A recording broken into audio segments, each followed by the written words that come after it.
Welcome back to Fold in the Cheese. It's your boy K-Troll on the mic today, and I am joined by backwards cap wearing Charlie Black to my Corey Ellis, and we're talking the morning show today. Ethan Gelfand, what is happening? Look, here's the truth. We suspect Fred might not be innocent, but we know you're guilty of taking over UBA's airwaves, of allowing wild allegations to be made against the CEO of the network, and of physically locking him out of his own control room. Which, by the way, is also a serious fire hazard. The fire hazard. That was pirate television, and it has no place on our network. This really is the land that time forgot. All right, well, I did my best, but I cannot drag you idiots kicking and screaming into the 21st century. You're just so caught up in ruling over your rotten little fiefdom that you don't even see the world that has sprouted up all around you. All right, well, enjoy broadcasting your cave paintings to the last remaining savages who are still watching over the air broadcasting. The rest of the world, they've moved to the cloud, and it is gorgeous up there. Corey, if you'll excuse us, we have a television network we need to fix. Well, get out that super glue. Do you really think that's what all this is about? Your little television network? This is a battle for the soul of the universe.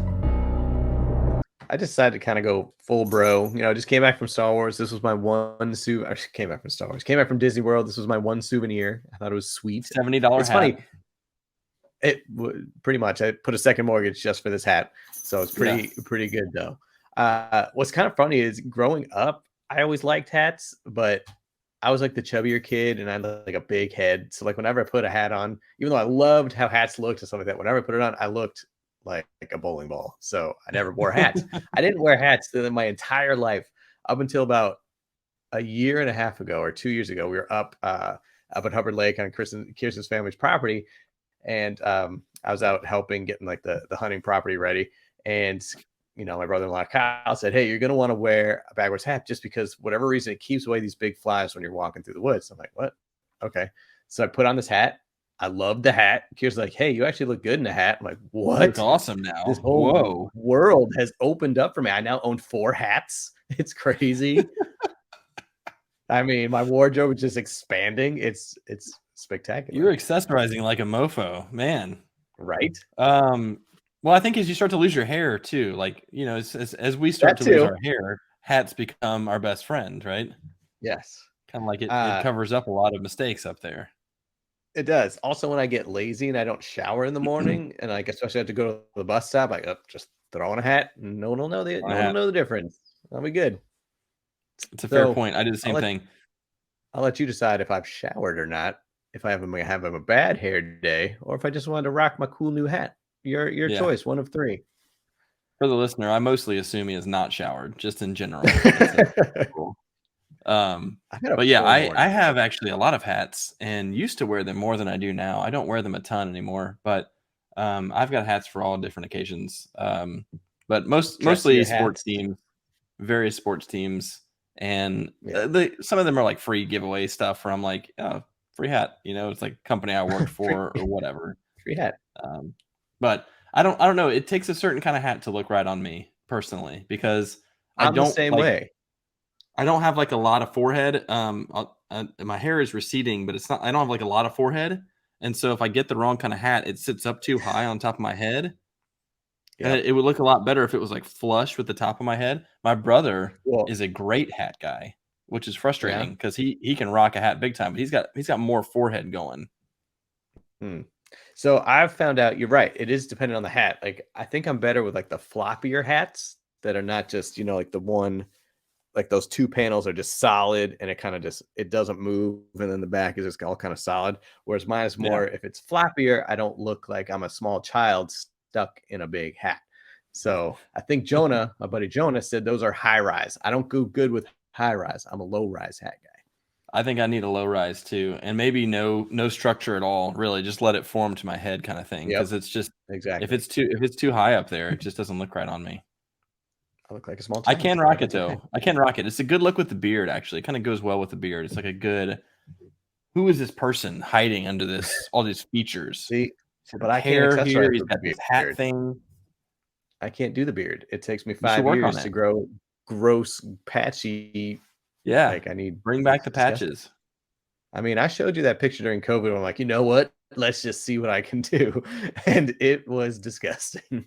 We shared COVID pictures. Mine, when I puffed it out, was like, a foot off of my face, and yours was a foot off of your face in these little spots.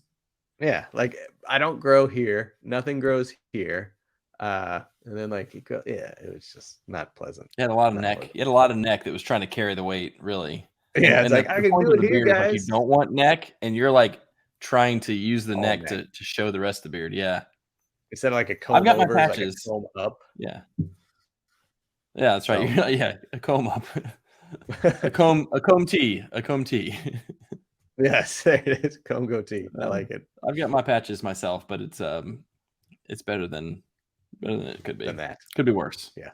Could be worse. Anyway, speaking of beards, we should talk about the NFL. Great transition. Not a great that transition. flowed so smooth. Speaking of beards, look at that bowl Yeah. of cereal over there. I do want to give a quick, and now that I've transitioned awkwardly, I'm just going to transition back. I do want to give some quick love to the morning show. Back. I want to give some quick love to the morning show. It's a great show. We've been through 2 seasons. It's on Apple Plus. Jen Aniston, Reese Witherspoon, news anchors. Oh, look at you. You're so colloquial with her, Jen Aniston. You guys go way We're back. good You're probably friends. playing football in the backyard with you, Matt, We Ryan, used to and run the Drew ball around Brees. with me and Matty Ice. Yeah. Yeah. And Drew Brees and Jen Aniston. Okay. And Jen Aniston, just all hanging And out. I'm on Ross Brown. It's funny. Like, it's a good show. I wouldn't say it's great. It's heavier. It's heavier than what you would expect when you come into it with Jennifer Aniston, Reese Witherspoon, Steve Carell. Like, you're thinking, oh, maybe this will be something light. No, first episode, you just get punched in the face. And it's like, my God, this is not what I expected. Well, and the perfect segue here is Mark Duplass from The League, which is the iconic fantasy football show. The cast, to your point, is a very comedic cast, and so you're thinking it's going to be really funny, and it's not. It is very heavy. It has some funny moments, like any show does, but it's very heavy. Right. It's very salient. It's very current. I don't know. It's pretty wild. Oh, that was a good show. I mean, it is heavy though. It's tough to watch because you're like, this is real for a lot of people, and this is like this really. I'm not gonna say it hits home like on a personal level, but it right. This stuff is happening, and this is like this seems like, too real. This is stuff that goes on, and this is stuff that you don't want to realize goes on, but it does. And it does kind of have a small newsroomish feel because it does tie in current-ish news events. Unfortunately, like for whatever reason, like these special shows always take so long to produce and create. So like at the end of the second season, they're just discovering COVID, and that's like, okay. Now you're like behind the boat on that one. Like that's true. That's true. Although I will say we talked about this. I can't remember if it was in a podcast or in one of our recap videos, but Homeland, I felt like it was like as it was happening, they were on it. That did not take a year or 2 years past to recount when they were covering stuff. And that was all like totally fictional, but not fictional, like very real issues with Iran, issues in Iraq, issues with ISIS, and like all this stuff was going on. You're just like, oh my God, it feels like they're like step by step with the actual news. It was crazy. It was crazy. Yeah. Homeland was great. Another great show. Anyway, good show. Heavy, but it's good. Great cast. Everybody good show. Agreed. Yes. Let's talk about some news around the league. We've got a couple of big pieces of news, and then we have some big injuries that we are tracking as well. I think the news side of things that I was like most surprised by is Melvin Gordon just got waived from the Broncos. He fumbled on the goal line again. They're like, get out of here. We're literally not going to take it anymore. How far has this guy fallen that, he goes from holding out when he was with the Chargers because he wants that big contract because he was playing great. He had a great, a couple seasons with them. And then he's like, I'm going to hold out. I'm going to get my big deal. Doesn't get his big deal. Kind of tail between his legs. He comes back halfway through with the Chargers. Then he gets a deal with the Broncos, not a big one. Starts splitting duties. Has kind of a resurgence. Starts playing well again. Then this season, the big dog goes down. Javonte Williams says like, all right, Melvin Gordon, it's your show. Nope. And finally just gets cut. Like, he got beat out by Latavius Murray, who was a starter for like a year, like Marlon 4 Mack years ago. Yeah, several years ago. Marlon Mack. They'd rather keep Marlon Mack. They'd rather put Chase Edmonds on IR than keep Melvin Gordon. They're like, Yeah. I we're mean, fine with who we've got, even though one of them just like broke his ankle. It's totally fine. We don't want you we're in good the with building him. anymore. Well, I mean, 5 fumbles and like how many on the goal line? I mean, you can't do that. That's ungodly. So Yeah, I don't it know. is rough. It Or does send a yeah. message too. I think honestly, it sends a message in my book to Russell Wilson, which is like these guys are actually boys. I don't No know if you one's knew that safe. or not. If you remember that, yeah, they both played together at Wisconsin, and so Yeah. they were like good friends. And that's one of the draws that Russell had to come into Denver. And so it kind of tells him like no one's safe. Number one, and number two, like performance is all that matters. It is all that matters. And if you totally suck, if you put this team in jeopardy, if you lose games for us, we got no place for you, which is kind of an interesting message because Russ is losing a lot of games currently. Yes. Yes. But I bet you someone's going to pick up Melvin Gordon. It's going to be interesting to see where. And I mean, his role is just going to be even more limited, but we'll see. Maybe Arizona will pick him up after dropping Eno Benjamin. Maybe they'll pick him up and he'll be a star with James Conner. Who knows? So dumb. All right. So for me, biggest injury news: Justin Fields dislocated non-throwing shoulder. Unsure what the prognosis will be. The coach is calling him day to day, but apparently in a news conference did not rule out shutting him down for the year. Which I'm just like, oh god, no, those are two very different things. This is where coaches are just like all over the map. They're like, okay, either he's going to play next week or he's done for his life. So it's one of the two. Retirement home. We'll see. I'm not sure. I don't know. I don't know what to think of that. I'm just going to hope and pray that it's something he can manage. That's a pain tolerance thing mostly.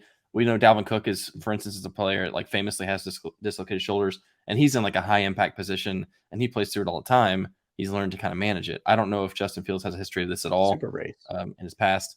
Certainly runs a lot for a quarterback and takes some decent hits, both running and as sacks, but doesn't get hit as often as like a Dalvin Cook does. So I like that. He takes his hits both running, which he does. This season he has been unleashed running, but then and also taking lots of sacks. It does take a lot of sacks too.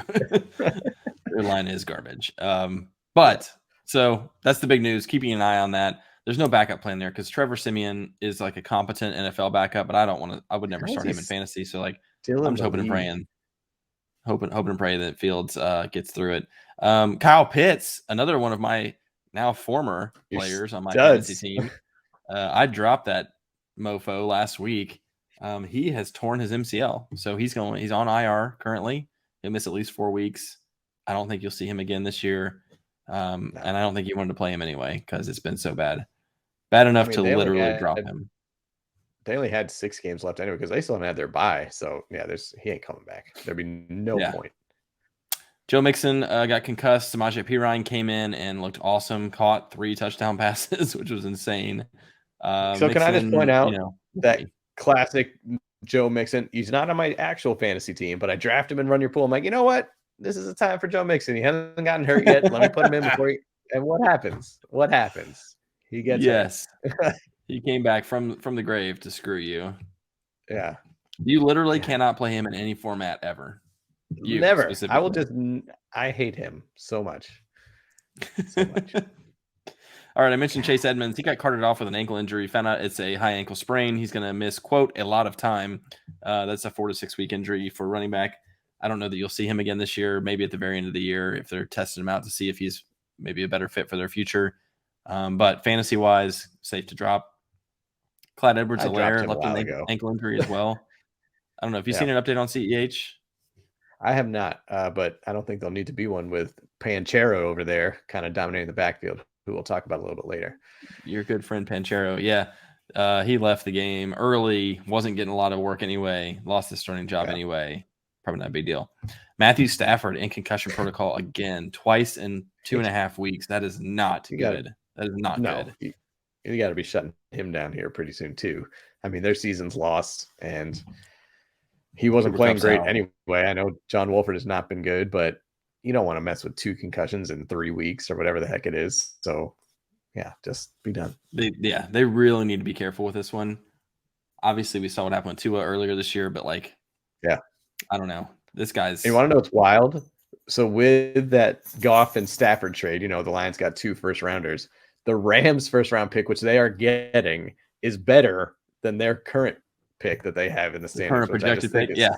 Spectacular. They're like, it's a top 5 pick. Let's go. Shut them down. Shut them down. Shut down Cooper Kupp. Shut down Stafford. Yeah. Shut everybody down. Shut them Cam all Akers, down. stay mad. Stay mad. Don't play. Just be Allen Robinson and just being so sad that he's actually, this is worse than Chicago and Jacksonville. Who would have thought?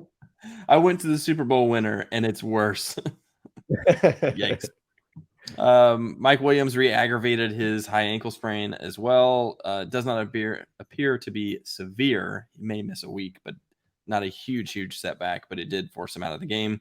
Wan'Dale Robinson, this was really sad. Torn ACL. I don't know if he was on many people's radar. He was 9 for 100 in this game. I mean, he had a big game going. A lot of fantasy analysts were kind of buzzy about him, like someone's got to step up in that receiving room. It was him. He was a talented rookie, hadn't been healthy all year. He's done for the year, and that really sucks to see for them. And you see what happens when they have literally no one to throw to. I was going to say, on a team with no receiving weapons anyway, the one that was actually kind of doing something, and now he goes down. I know the Giants are sitting at 7-3, but nothing is guaranteed. There's no way the playoffs are guaranteed at this point. They have a long way to go, and it does not look promising. The NFC is garbage. 7 wins might be enough to get in as a wild card. It's that bad. But now you got to resurface the talks about OBJ. Maybe OBJ goes back to New York now, right? He's talking he's like, I would do it, I mean, I guess he does have a Super Bowl. If he's going to get paid, he's like, yeah, screw it. I'll go there. They got a better shot than the Rams right now. Oh, yeah. They ain't going there. And the Packers, honestly. Kadarius Toney left with a hamstring injury. Turns out he wasn't just faking it in New York. He actually does just get injured all the time. So he's just made of glass. He's made of glass. Rondale Moore left in the first play in Monday Night Football last night with a groin injury. I don't know anything about the severity of that yet, but Greg Dortch, Wake Forest product, Greg Dortch came in and lit it up. He did. He had a big game. If Rondale misses time, look out waivers. Greg Dortch. Watch out for Greg. He started off well. Yeah. So, yeah. Kind of a couple of Wake stars out there. Kendall Hinton's getting playing time for the Broncos. John Walford going to be starting for the Rams. John Walford's going to be starting. Greg Dortch. Taking over. Let's go. Where's Jamie Newman? I want to see him back in the league. Get Jamie Newman out there. Screw Jamie Newman. That guy's dead to me. He's dead to me. Did he even ever make it in the league? I don't even think he ever got signed, did he? He was on a couple practice squads. I think he was on the Eagles at one point. So great. Weren't we all? Great. So yeah, that's a lot of injuries to keep up with. Again, we'll have our phones ready. Last 5 minutes, we'll be checking injury updates and see what's going on. We are going to do a Wednesday episode this week because of Thanksgiving. So we'll be back tomorrow with more action, and our game previews will be tomorrow. So hopefully we'll have some more injury updates then as well. Let's get to some notable performances here. Why don't you start us off? I would just love to start off here with the quarterback position because we had some big names go off. We had in the top 5 in no particular order. You ready? Jacoby Brissett, Andy Dalton, Daniel Jones, top Jimmy Garoppolo with 4 touchdowns. And Jimmy G last night. My gosh. So, I mean, watch out. Big names. Explosion. Yep. Well, this was the week to stream a quarterback. 6 points. Yeah. Jared Goff got you 6. That's the thing. The worst part was I'm tracking the game. I'm like, ooh, they've scored a ton of points. Jared Goff has none of them. Damn it. Yeah, Jared Goff has 150 yards. He played well, but no touchdowns. Yeah. But I mean, it was interesting with the Browns obviously doing against the Bills, but I feel like the Bills defense has been kind of reeling. It hasn't been as stout as it was in the beginning of the year. That whole team is just kind of iffy right now. I know obviously they won. They put up a lot of points, but the Bills, again, they're not as Super Bowl locked as everyone thought they were early in the season. Andy Dalton, classic Andy Dalton game. And then Daniel Jones, I'm surprised I just wasn't playing him in fantasy because 2 weeks in our league, I have played against Daniel Jones and he has gotten 30 points. That means someone had him, someone dropped him, someone else picked him up, started him against me, and still got 30 points against me. And it was not great. So I'm surprised. Because every time he goes for 30, he has 3 weeks of going for like 9. And so then someone drops him. It's like, this is not real. And then someone else is like, ah, crap, I need somebody. It's a good matchup. I'll take him. And he goes off. Yep. So no one wants I'm to surprised you didn't start him. So I know you had your other boy, Justin Fields, but I was like, oh, shocker, Daniel Jones. What do you know? So there he is. Okay. Quarterbacks. Who else we got? Quarterbacks. Let's talk about some Devontae Adams. And actually, this was big for me because, again, I'm looking at our pigskin pick'em. I know we're going to talk about that tomorrow. But, it came down to there was a tie, but either between you and me or me and Kyle. And it came down to the Broncos-Raiders game. I was the only one to pick the Raiders. And went into overtime. Devontae Adams, boom, 30-yard touchdown, game over. Give me that point. Yep. Yeah. Well done. Devontae Amari Cooper for 141 and 2. Yeah, and then another wide receiver again on Cleveland with Jacoby Brissett, Amari Cooper. I mean, you're talking about into that Buffalo secondary, had 8 for 113 and 2 touchdowns. Again, it kind of shows that he's not just good at home or on the road, but again, it was in Detroit. So does that count as a home or road I think game? neutral territory. He had a very weird. You remember Ben Roethlisberger used to have these home road splits where, like, on the road he was a totally different player, and at home he was a great player. Cooper actually, and I didn't realize this until I heard it on another podcast. He had the same thing going, where like every time he was away, he would go for like 2 for 30, but at home he'd go for like 9 for 120 and 2 touchdowns. And you're like, what is happening? I had to assume it's his mattress. He's probably got like a Sleep Number mattress. He's got it dialed up just right. It's the Princess and the Pea, same kind of thing. Can't do it. But I don't know. But this game, neutral territory, maybe he just doesn't like people booing him. I don't know. He's very sensitive. Maybe he just loves Detroit. He loves great cities like Detroit and Cleveland. Yes. He just loves the best cities in America. That's what it is. That old Cleveland tourism video? That was the best. Oh my gosh. We're Cleveland. Anyway, so why do I always feel like Detroit is always like the go-to place? Like, oh, we can't play in our game. Screw it. Go to Detroit. They have a game too. Whatever. Kick them out. It's fine. Well, actually, I know Minnesota did that too one time, and it's both because they have domes and they have to check that, like, if they're on the road or whatever, and they got nothing else going on anyway. They're not using the stadium for anything else, so they don't have anything else going on. Unless there's a car show, they have nothing else going on. Always available, the stadium. Always available. Always. Just go to Christian Watson, I told you, he scored twice again. Told you he would. It's funny because the Titans won, but yeah, like, so I didn't use, so I have the number 1 waiver priority right now, and I did not use it on him. And I was thinking about it, but it was interesting. Like, so yes, he scored 2 touchdowns, but at the end of the day, he only got 16 fantasy points because it was like 2 for I 20 think it jumped up to 18, something like that. Because at one point it was like 2 receptions for 20 yards and 2 touchdowns. So I was like, okay, that's a good day, but it wasn't like, But no, I mean, clearly it's coming out to be an Aaron Rodgers go-to guy. But Allen Lazard's still a viable target, but good on Christian Watson. Hopefully that can stay consistent. Lazard is getting the most targets by far, and I think that's the big question. It's like, what would you rather have? The big play guy, the touchdown maker, or like the 2 for 20 and 2 touchdowns, like a Marvin Jones kind of a game. He also can do like the game before that, which is like 4 for 103 and 3 touchdowns or whatever. Like, he can also do that where he's like a burner. So I don't know. I like his touchdown making ability. I'd like to see a little more consistency in the targets, but it looks pretty good for a rookie. It looks pretty good.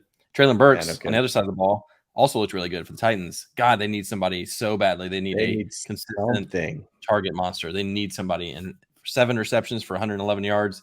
I love that for Tennessee. I don't know if that's obviously sustainable. Obviously that's obviously that's your hometown team, so you get a lot of publicity about it, and you know a lot about the team. But I feel like the Titans outside of Nashville are kind of going under the radar, which is scary because, they obviously started the season 0-2, and since then they're 7-1.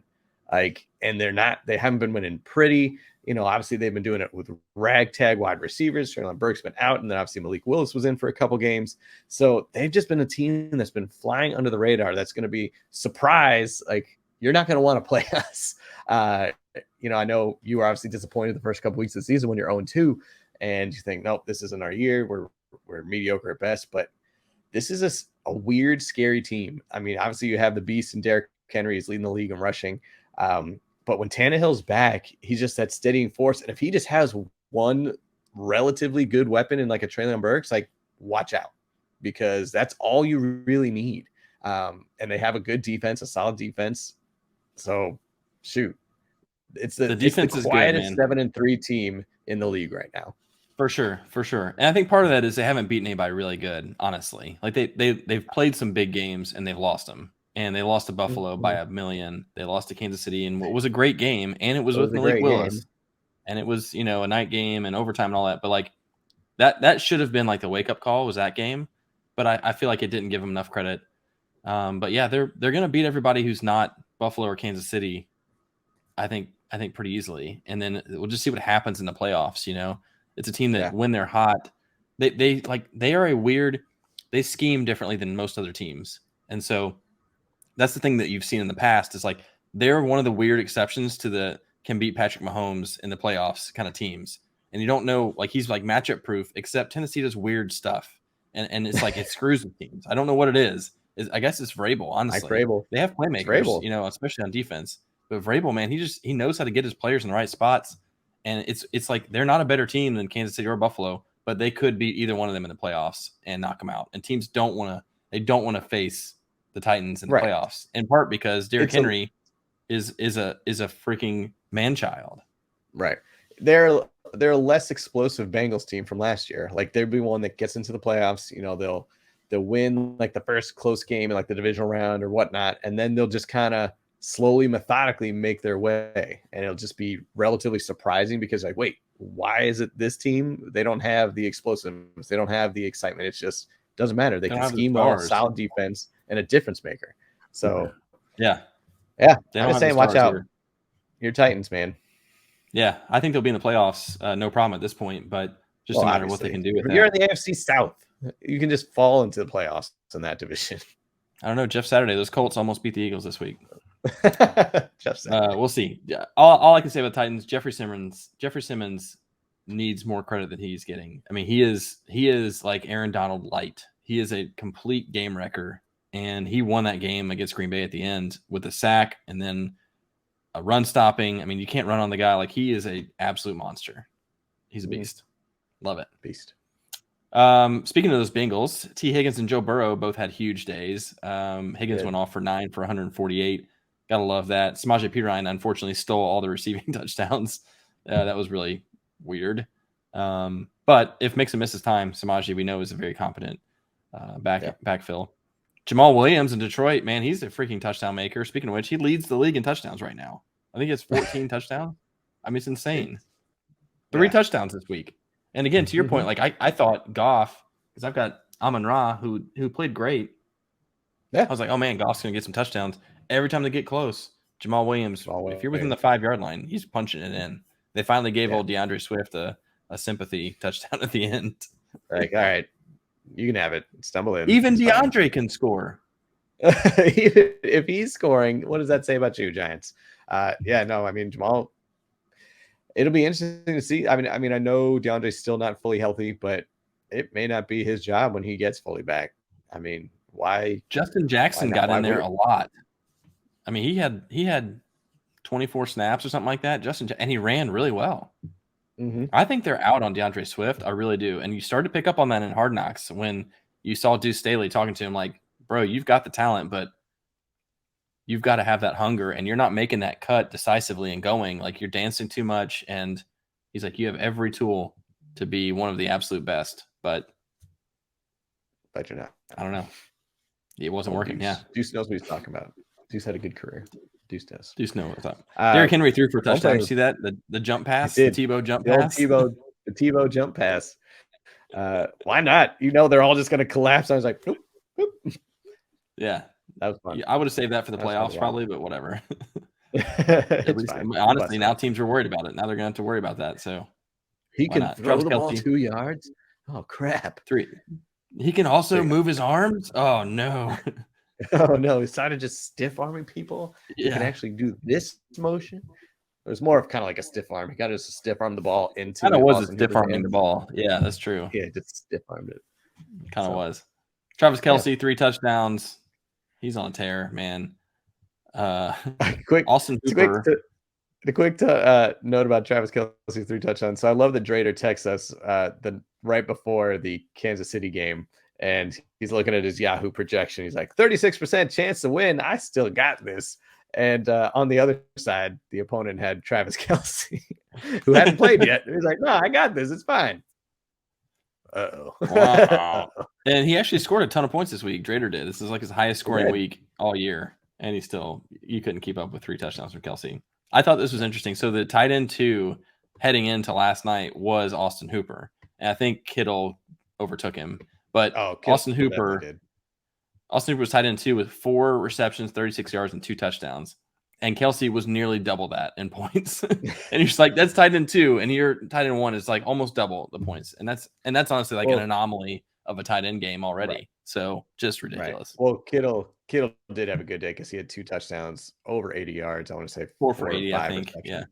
So, but anyway, you're right. Yeah. It wasn't Kelce, that's for sure. And Freiermuth continues to look great for you. 8 for 79. A lot of that was him kind of like at the end of the game, desperation mode. That's his time, man.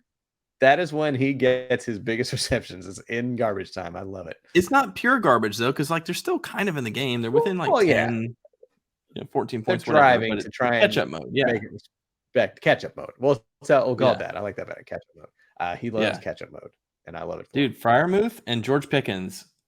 Kenny Pickett loves those 2 guys. And Deontay Johnson, sorry about your luck, man. I think that really sucks because he's so talented.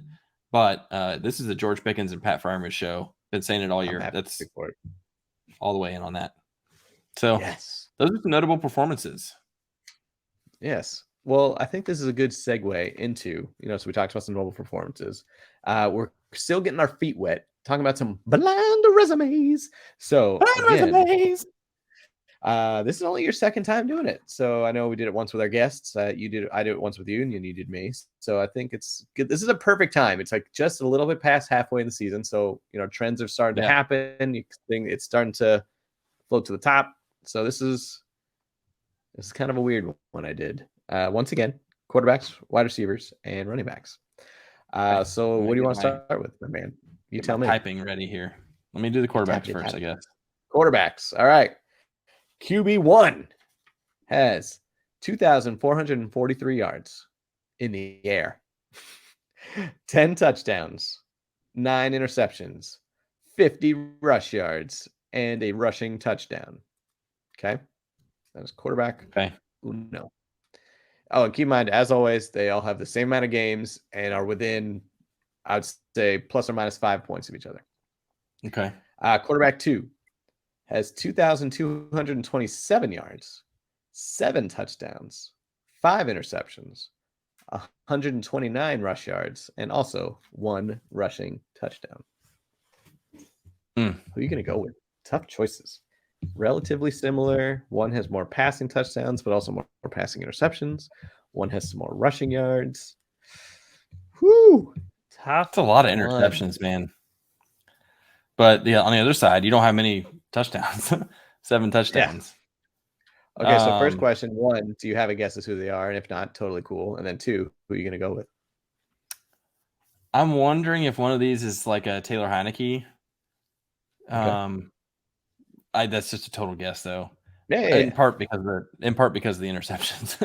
Like he's got to be up there somewhere. That's one game for him. There's 5 or 9 interceptions. That's true. All right, so who are you going with? The draft clock is here. You need to submit your card. I guess I'll go with quarterback 1 and hope that he doesn't keep throwing picks. One of these might be Zach Wilson too. I'm going to go with quarterback 1. 2. It's a lot of picks. So you pass on quarterback 2. Was the man you drafted, one Russell Wilson? Whoa! Yeah, 7 touchdowns all year. 7 all year. You pass on Dangerous, and you got the Do It Bet champion, Matt T. Ice, Matt Ryan. Matt Ryan, 50 rush yards. That's right. He had 50 in that one game. 30 Yep. So there you have it, Matt Ryan. So these guys both in this time. That's why I wasn't really factoring in. I didn't do the math. So there you go. They both missed Matt Ryan. Your new quarterback. Woof. All right. You want wide receivers or running backs? I don't care. Let's go with running backs. All right. Running back 1 has 148 rushes for 550 yards and 3 touchdowns.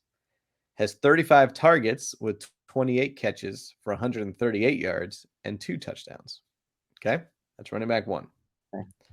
Running back 2 has 110 rushes for 480 yards, 3 touchdowns, and then 39 targets with 30 receptions for 218 yards and 1 touchdown.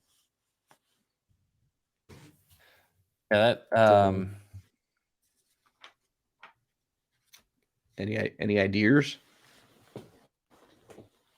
So one obviously uh, with more rushes and yards, but not as great of an average, whereas one has more receiving yards, same amount of targets ish. yeah. Best guess would be somewhere in the maybe like a weird Najee Harris, Antonio Gibson kind of thing here, but I'm gonna go with number. I guess I'll go. Ugh. I don't like the average on number 1. I was gonna go with number 1, but I don't like the average. But I'll go with number 2. Screw it. Less opportunity currently, but I think they've got a chance to. Maybe they'll take on more work.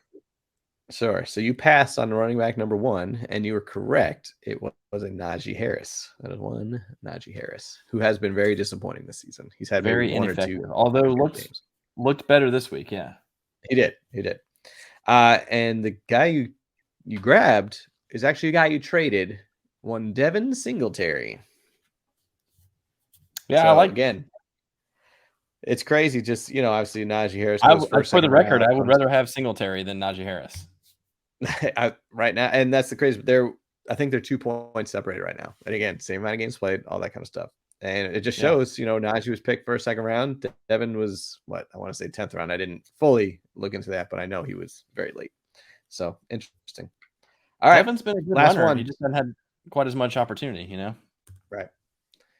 All right, wide receivers. Wide receiver 1, 72 targets, 48 receptions, 493 yards, and 3 touchdowns. Also has 24 rushes for 152 yards and 1 touchdown. And then wide receiver 2 has 69 targets for 41 receptions, 468 yards, 2 touchdowns, 31 rushes for 200 yards and 2 touchdowns. Who are we going with? Man, I didn't realize there were this many receivers that are running the ball, Right? I was surprised too. Yeah, I mean, like Cordero's like a full-blown running back at this point. Debo could be one of these, maybe number 2, but I feel like he's got more yardage than that. And then like Curtis Samuel's got more touchdowns than that, I think. Maybe not. Maybe he's only got 2. Maybe Curtis Samuel's one of these. Boy, I don't know. I guess I'm going to go with. Yeah, I guess I'm going to go with number 2 here. More touches in general. It's about the same number of total touches, but if you include targets and rushes, he's got more opportunities technically. Yep. Okay. So you passed. You threw a lot of names out there. You passed on one of those names, and that was Curtis Samuel. Samuel does have 493 and 3 touchdowns, and surprisingly, he had 152 rush yards. Did not realize that. I would have thought actually more, honestly, because early on in the year he was getting a lot more rushing. The man you chose was your stud from last year, one Debo Samuel. Which Samuel. Just numbers are down. Just surprising. I didn't realize, but again, it shows they're neck and neck in the standings and point wise. So crazy. Curtis Samuel undrafted. Curtis Samuel undrafted. Debo, obviously top 3 rounds. Like second or third round. Yeah, Debo missed a game though too. He was injured. Did Curtis miss one? Yep, same amount of games played. No, he has not. Curtis Samuel has played 11 games, and he hasn't even had his bye yet. And Debo has had his bye, and he missed a game. So he's only at 9. It's actually 9 Did I just games mess that up? Yeah, it's actually 9 games for Debo and 11 for Curtis. Oh, that's my bad. I think I just got excited when I saw they were close in yardage across the boards. Yeah. But either way, I mean, the point is still the same. Like Debo is not Debo in all caps like he was last year. He's not like Right. lighting the world on fire.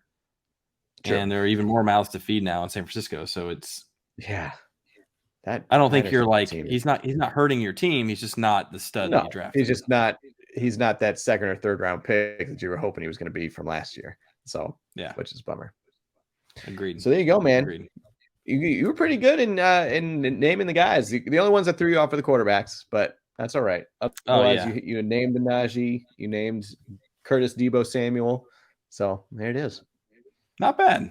All right, a lot better than last time where I was like, I don't even know any players in the NFL. I don't know who these players are. I don't know any of these people. All right, well, let's hit some waivers here. Let's give the people what they want. So I think on waivers this week, obviously, if you got Justin Fields and you dropped everybody else and you've got to look for a streaming quarterback, I happen to have Trevor Lawrence as mine. If he's available in your league, which he really could be, I still think he's going to be a solid, serviceable week-to-week starter. But you could play the streaming game too if you needed to. As we saw this week, Andy Dalton, obviously Jimmy Garoppolo, Jacoby Brissett. These guys all had big games. Daniel Jones, like if they have the right matchup, they could have a big game. So you can keep an eye on that too. Even Derek Carr could be viable, maybe. So there's a lot of names out there if you need like 1 week to fill in. If Fields is done for the year, though, I like Lawrence to just set it and forget it kind of thing. Yeah. He's already had his bye. I think most of the action, you don't have to worry about that. Yeah, he's done. He's off his bye now. Yep. I think most of the action, though, is going to be with the receivers and running backs. So let's hit the running backs first here. Latavius Murray, who probably is not, maybe he's rostered, maybe he's not. I don't know. He is in our 12-team league. He's rostered, but I think in the 10-team league, he definitely could be available. He's now the starter in Denver to himself, And whatever you think about that, it's a lot of opportunity, and he's running decently, actually. I'm just trying to think of this guy's career. It's just astounding to me. One, that he's still in the league, now stumbles into a starting job. Like, so NFL teams are just doing. Do you remember when he burst onto the scene? Well, do you remember Minnesota. It was with the Raiders, and it was like a. Oh, that's right. It was like a Monday night game or something, and he ran like a 90-yard touchdown, and they're just like, holy cow, this guy's the real deal. He was like, he had this great top end speed, and he was an unknown commodity, and people went kind of nuts on him. And so like he had like a decent year with the Raiders that year, a couple good games, and like he became like a thing. That's right. And then it was like nothing. He gets dumped from the Raiders. Minnesota, he goes to New Orleans, and backs up like third string behind Mark Ingram, or he was like backing up Kemper for a bit, and then Ingram came back, and it was like he just bounced around at that point. And you're kind of like, well, this guy's, probably made some good money, but he's not really, he's a journeyman. He's like a, second, third stringer. He's good for depth. He's a streamer. Like starting again. Okay. Like 6 years later, he's starting again. It's just kind of wild. Yeah. It is wild. Anyway, he's got the job, and he's running well. So good for him. Samaje Perine, again, keep an eye on the Mixon injury. Concussions this year, I keep saying, like, I think they're probably going to miss a game with a concussion. So you probably see Perine next week. And if you got Mixon, you definitely want Perine. If you don't have Mixon and you need a running back this week, Perine will be good. Panchero, your boy. You want to talk about Panchero? Panchero. I mean, had 15 carries for 107 yards. I mean, clearly he's taken over as the lead spot. So I don't really think he's going to be available in many leagues now. I know he's not in our 12, but again, that's a lot deeper. But I mean, it's definitely worth it. Anytime a starting running back is available, you're going to want to take him. And Panchero has shown he can carry a load, especially with CH going down with an injury. I mean, why not? So the question with him, I think most people are having is like he's not involved in the passing game hardly at all. Jarrett McKinnon is getting all the passing down work. And so 15 for 107 sounds great, but it's only 11 points, maybe 12 if you get a bonus. So that's all you got out of him. If he doesn't score a touchdown, you're kind of like, crap. If you're in a half-point PPR or you're in a non-PPR, I think it's much more viable. But as it stands with PPR, I think to your point, like you got to get him. He's a starter. And again, like he's in the Andy Reid offense, which we've just known for so many years. You had Brian Westbrook and LaShawn McCoy and all these guys that came in, and Kareem Hunt, and these guys were so good in these Andy Reid offenses, and you hate to think that it couldn't happen again, right? Yeah, right. You see him. I mean, but here's the thing: I would much rather have a Panchero. I remember playing Blake a couple weeks ago. He was playing like the third string Ravens running back, and he actually played Latavius Murray, Franklin Latavius Murray, who got a touchdown against me. But it's like I would definitely rather have Panchero here. I mean, there's definitely going to be a place for him in some league, and even if he is only getting the points for his carries and his yards, I'd still take it. For those of you who don't know the Panchero reference, this is Isaiah Pacheco, also known as Panchero. And then the other note I want to make here was don't forget about Rachaad White. So if he's still floating around, they were on bye this week in Tampa. Yeah. I haven't seen an update on Fournette's injury. They haven't had to release one on the bye week. But going into the bye, he got the start in their last game. He was splitting work with Fournette. He looked much more explosive. Fournette got injured with a hip pointer. Probably okay. But Rachaad White is going to be the starter again coming out of the bye. And going down the stretch, this could mean a lot. It could mean a lot. And Fournette could start to get phased out more and more. Or they could continue to split. But even if they split, it's kind of like Pollard and Zeke, where it's like, this guy's a more explosive runner. This is the guy you probably want, So don't forget about Rachaad White. Don't forget. Wide receivers, we talked about all these names, but I think it's worth mentioning. Go ahead. Yeah, go ahead. I mean, Christian Watson, if he's still there, I mean, he's done now 2 back-to-back good games, so you're going to want to definitely take a look at him. Treylon Burks, as we talked about in Tennessee, now that Tannehill finally has a weapon, Tannehill is very confident that he will find him, and clearly he's kind of the go-to guy, kind of that big target that they needed to at least get that offense moving, take some pressure off of Derrick Henry, so he's going to be very viable. Josh Palmer is interesting. Everyone was kind of down on him once, Keenan Allen and Mike Williams were coming back, so everyone's like, oh, he's not ready for the big time anyway, because even when they were out, he didn't really make that big next step. You had someone like a DeAndre Carter kind of step in, had some great flashes there. And Palmer was solid, but they weren't expecting him, or they expected a bigger jump than what he did. But, Williams got hurt. He had a huge game. Keenan Allen's still getting readjusted back into it. So Josh Palmer's once again kind of viable, that name that you're going to be like, he's worth a shot. He's worth a look. You want to go into Cleveland? You want to talk about this guy? Yeah, sure. Donovan Peoples-Jones, he's continued. He's good for 10 to 15 points every week. He got his first touchdown of the season this past week, thankfully. We talked about this last episode. There was Chris Godwin, Deontay Johnson, and Donovan Peoples-Jones were the 3 highest targeted players to not score a touchdown. Most targeted without a touchdown. Yeah. Godwin got his. DPJ got his. Deontay did not get his yet. He's still floating around out there. But this guy's good for – he had a stretch of 80 yards plus in 6 games in a row or something crazy. He's really flying under the radar. If you need a fill-in and need 10 to 15 points, he is rock solid. He kind of had an opposite home road splits from Amari Cooper, weirdly. It's he was actually better on the road typically. But I think he's totally viable if you need somebody, especially in a 12-team plus league like ours. But back to the Josh Palmer thing real quick, though. Looks like Williams is going to be out again. So if he's going to be out again, he steps right back into that role.